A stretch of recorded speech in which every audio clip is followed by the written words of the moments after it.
So you might think you've checked off the Agile box for your product and service management. Got that sorted, ready to jump into the next big thing, like AI. Right. But hold on a sec. Is it really Agile? Or is it more like Agile theater? That performance of agility. Exactly. Because if it is just theater, that whole facade, it can actually, well, undermine your efforts when you try to bring in something new like AI into your products. Yeah, it is such a critical point. We see it a lot. Organizations, they pick up the language, the ceremonies, for their product work. Yeah, the buzzwords. Totally. But they miss that fundamental shift.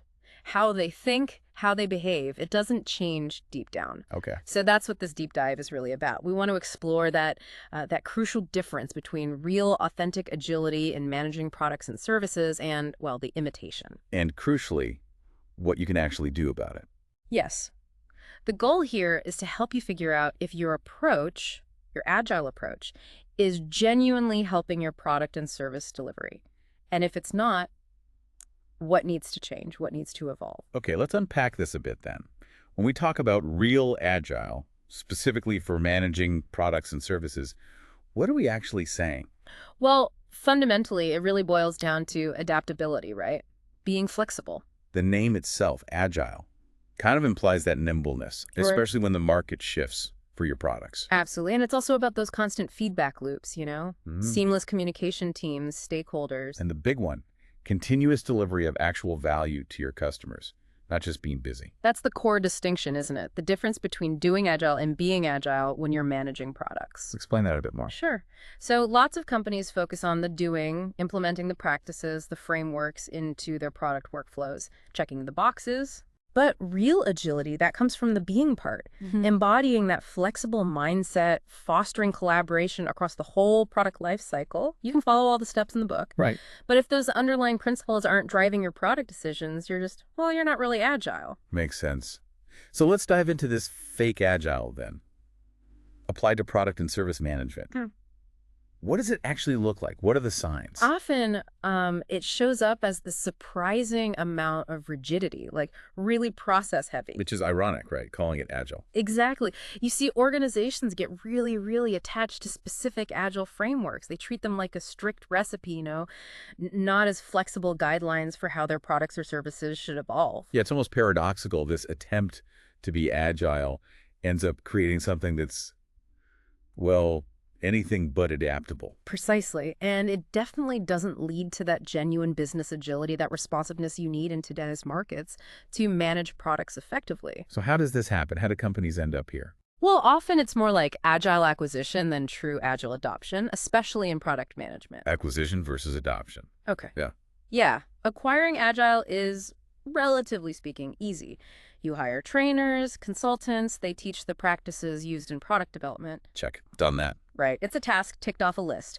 But just acquiring those practices doesn't automatically change the underlying mindset. And that's why we end up seeing so much Agile theater in product and service initiatives. Okay, so let's talk red flags then. Yeah. What are those really clear indicators that you, our listener, might be stuck in this Agile theater with your product management? Well, one really common symptom is this unyielding, super strict adherence to every single ceremony, whether it actually adds value or not. Like the daily stand-up. Exactly like the daily stand-up. Instead of being this quick, focused chat about product progress, roadblocks, it just drags on, becomes a status report meeting. Ugh, yeah. People tuning out, checking phones. Right. Completely missing the point, which is about communication, solving problems together. So the real insight is you need to understand the why behind the ceremony, not just, show up and look like you're following the rules. It's like they're just going through the motions, isn't it, without that why. And this stiffness, it stops teams from adapting things or even skipping a ceremony if they're mature and it's not helping anymore with their product work. Yeah. It reminds me of that shuhari idea. The Japanese learning stages. Oh, right. Shu, ha, ri, follow, adapt, transcend. Exactly. And so many organizations seem to get stuck in that first Shu stage with Agile for their products, just following the rules rigidly. That's a great analogy. And another sign we see a lot is fake autonomy in product teams. You get autonomy. Yeah, companies might say teams are self-organizing in their product work, But in practice, they put really tight limits on their decisions, especially around the how the work actually gets done. So again, the key thing is real agility needs real empowerment, not just the label. It's like saying you're the captain, but then grabbing the wheel for every turn. Exactly. And that stops the team from actually learning, from growing, from taking real ownership of the product or service delivery. They're just like, the third wheel, really. Yeah, that third wheel feeling is a good way to put it. And then there's this other really interesting thing, cargo culting. Cargo culting. Okay, tell me about that. So historically, this term came from islands in Melanesia after World War II. Islanders saw military powers come in with planes, cargo infrastructure. Right. And after they left, some islanders built mock runways, mock control towers, mimicking the rituals they saw, hoping the airplanes and goods would return. But they didn't understand the underlying principles, the actual function. Wow. Okay, I can see the parallel. How does that relate to Agile and product management? It's a direct parallel, really. You see teams, entire organizations diligently doing the agile rituals, the stand-ups, the retrospectives, using the Jira boards. All the motion. All the motions, but without a deep grasp of why they're doing them, how these things are actually supposed to lead to better product outcomes. So the takeaway there is you absolutely have to understand the why behind the Agile rituals. Otherwise, they're just empty gestures. They might even hinder your progress. It's about understanding the tools, yes, but more importantly, how they work and how they can genuinely help align your product strategy with what the business actually needs. Without that, you're just playing pretend. And the benefits of Agile for managing your products just evaporate. Exactly. Lost potential. So let's talk dangers then. What are the real-world consequences when companies get stuck in this fake Agile mode for their products and services? Well, one of the first and frankly biggest consequences is you get really frustrated and disengaged teams. Yeah, I can imagine. We heard the story once, engineers saying they felt like Agile happened to them. Wow, happened to them. That's powerful, and not in a good way. Not at all. Their feeling was it actually slowed them down compared to how they used to get product work done before all the ceremonies and processes were imposed. That's really telling. They felt like maybe creating the user stories and doing all the planning took longer than just doing the actual work sometimes. Precisely. And in that specific case, it really highlighted a mismatch. The type of work they were doing, it was more like ongoing operational support for an existing product, wasn't really suited to the specific flavor of Agile being forced on them. Right. Maybe something like Kanban would have been a much better fit for managing that kind of continuous flow of product support tasks. Absolutely. And you also sometimes see more traditional project management thinking sneak back in, like a desire for really detailed, granular reporting. Micromanagement tendencies. Yeah, which kind of clashes with the whole Agile idea of flexibility and collaboration for complex product work.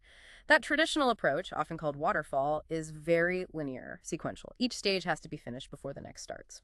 Which lacks the adaptability we're talking about for product management. Exactly. So when employees don't see the benefits in their day-to-day product work, or worse, they feel it's actually making things harder. Well, they lose faith in the whole approach, understandably. Which naturally leads to wasted money, wasted effort, failed transformations in how products and services get delivered. Huge investments sometimes. Companies spend a lot on training, tools, consultants, expecting better product delivery, happier customers. But if it's just fake Agile, they have very little to show for it in the end. It's not that the Agile practices themselves are bad. Often they're essential for staying competitive with your products and services today. right? But without the right mindset, without understanding how to apply them effectively to your specific product context, they just don't work. They become ineffective. So you get this illusion of agility. Companies think, yep, we're Agile. Because they're doing the stand-ups, they pass some superficial agility check. But nothing fundamental has actually changed in how they approach building and delivering products. Okay, and this brings us back to that critical connection we mentioned at the start. How does this fake Agile mess things up when you try to tackle something complex and fast-moving like AI in your products? If teams are just sleepwalking through meetings, how does that lack of real communication kill the rapid experimentation AI needs? Well, AI work is inherently complex, right? It demands incredible speed, nimbleness, the very things real Agile and product development is designed to provide. But fake Agile? Fake Agile does the opposite. It makes organizations slow, rigid, inflexible when they try to integrate AI into their offerings, despite the Agile labels everywhere. And a big sign you're not really agile in your product development is how often you release, isn't it? Absolutely. Infrequent releases. That's a major red flag. And that lack of rapid iteration is a huge blocker for AI work. Because AI development, it demands constant adaptation, doesn't it? You need to experiment, learn continuously, because the tech itself is evolving so incredibly fast. You can't just set a rigid long-term product plan and stick to it when the ground is shifting underneath you. Exactly right. AI work is often unpredictable by nature, which clashes directly with those rigid processes that fake Agile imposes. Fundamentally, fake Agile lets organizations kind of cling to that old waterfall way of thinking for product development. And push nicer labels. Just with a thin layer of Agile paint on top. So the bottom line really is, if organizations don't fix their underlying Agile culture and product management, they are very, very likely to struggle, maybe even fail, when trying to implement AI successfully in their products and services. Okay. That's a stark warning. So the million-dollar question, how do we fix this? How do we get from fake Agile to real Agile in managing our products and services? Right. Well, the first absolutely critical step is just recognition, seeing it for what it is. And how do you do that? Not by checklists, you're saying. Definitely not checklists or compliance systems. It can be as simple but as profound as asking your teams directly, is this actually benefiting you in your product work? Just ask them. Just ask them. Honestly, if the answer you get back is no, or if they feel things are slower, that's a huge red flag. You have to listen to that. And it's not just the team's feeling, is it? It's also about the results you can actually see. Absolutely. You need to talk to the business side, too. Are they seeing better outcomes? Is product delivery faster? Is customer satisfaction with your offerings going up? If the answer to those is no, then yeah, it's highly likely you're caught in that fake Agile trap. Okay, so step one, recognize the problem by asking the right questions and looking at the real results. What's step two? Step two is making a conscious shift. Moving away from being obsessed with process and focusing instead on outcomes in your product and service management. Process versus outcome. Right. Processes, tools, frameworks, they have their place. They're important supports, but they are a means to an end. The main goal has to be achieving better product outcomes. So being open to finding better ways to get those outcomes, even if it means tweaking or moving away from strictly following a specific framework. Exactly. Remember, the Agile mindset is inherently flexible, adaptable. It's about tailoring things to your specific product environment. But maybe after you've learned the basics first. Back to that shoe-hari idea. Yes, definitely. You need to understand the fundamentals first, the shoe. But then you adapt the ha. We're not talking about throwing Agile out and going back to old, slow ways of product development. We're talking about evolving to something better while keeping that core agility. And that means changing how you measure success too, right? Absolutely. Stop only measuring compliance to the framework. Start measuring the real business impact of your product efforts. Measure your actual business agility. And remember, there's a whole toolkit for Agile product and service management out there beyond just Scrum or Kanban. Lots of options. Okay, so recognize the issue, shift focus from process to outcomes. Yeah. What's the next key step to fix fake Agile? The third really crucial step is to truly empower your product teams. And I mean genuinely empower them. What does that look like in practice? It means giving them real decision-making power, especially over the how they actually implement the product vision. So leadership or the business needs to be really clear about what needs to be built for the product, and maybe more importantly, why it matters to the customer. Yes, crystal clear on the what and the why, the requirements, the customer perspective. But then they need to trust the team to figure out the best how to get there. Exactly. Now, self-organization in a product team isn't a free-for-all. It's not chaos. Right. There need to be boundaries. You could call it the shape of the playground. The team operates within those boundaries. They can't just ignore the core business goals for the product. Makes sense. But within that defined space, leaders have got to let go of that need for excessive control. They need to trust their teams. It's about trust and verify. Transparency is key so you can offer support, course correct if needed. But ultimately, you hold the team accountable for delivery because they own the how. Precisely. Because if the team doesn't feel they own the how, they won't feel truly accountable for the outcome. That's when you get those situations you mentioned. Yeah, I knew that wouldn't work after the product feature fails. That's a classic sign of lack of real empowerment. And this often means leadership needs to look at their own habits. Those ingrained control tendencies, often left over from traditional project management structures, They don't fit in an agile context for product development. It requires a shift in leadership style, too. A big one. Because agile really thrives when you have engaged, thinking people on the front lines, using their expertise to adapt and meet the product needs. You have to leverage the experience of the people actually doing the product work. So it really all comes back to that fundamental question again, doesn't it? It does. Are you just doing agile in your product management, going through the motions? Or are you truly being agile, embracing the mindset? Because without that real agility, those old waterfall limitations, they'll just get amplified when you try something complex like AI. Absolutely. You need that flexible, truly agile approach to have a fighting chance of making AI transformations successful in your products and services. Wow. Okay, this has given us a lot to think about, some really valuable insights there. It definitely makes you pause and consider what's actually happening in practice. Hopefully. So to you, our listener, does any of this sound familiar? Have you maybe seen some of this fake agile in action where you work specifically around how products and services are managed? It's definitely something worth reflecting on. And just remember, if your current agile approach to product and service management isn't delivering the results you expect, the problem probably isn't agile itself. Right. It's much more likely to be how it's being applied, the implementation. Good point.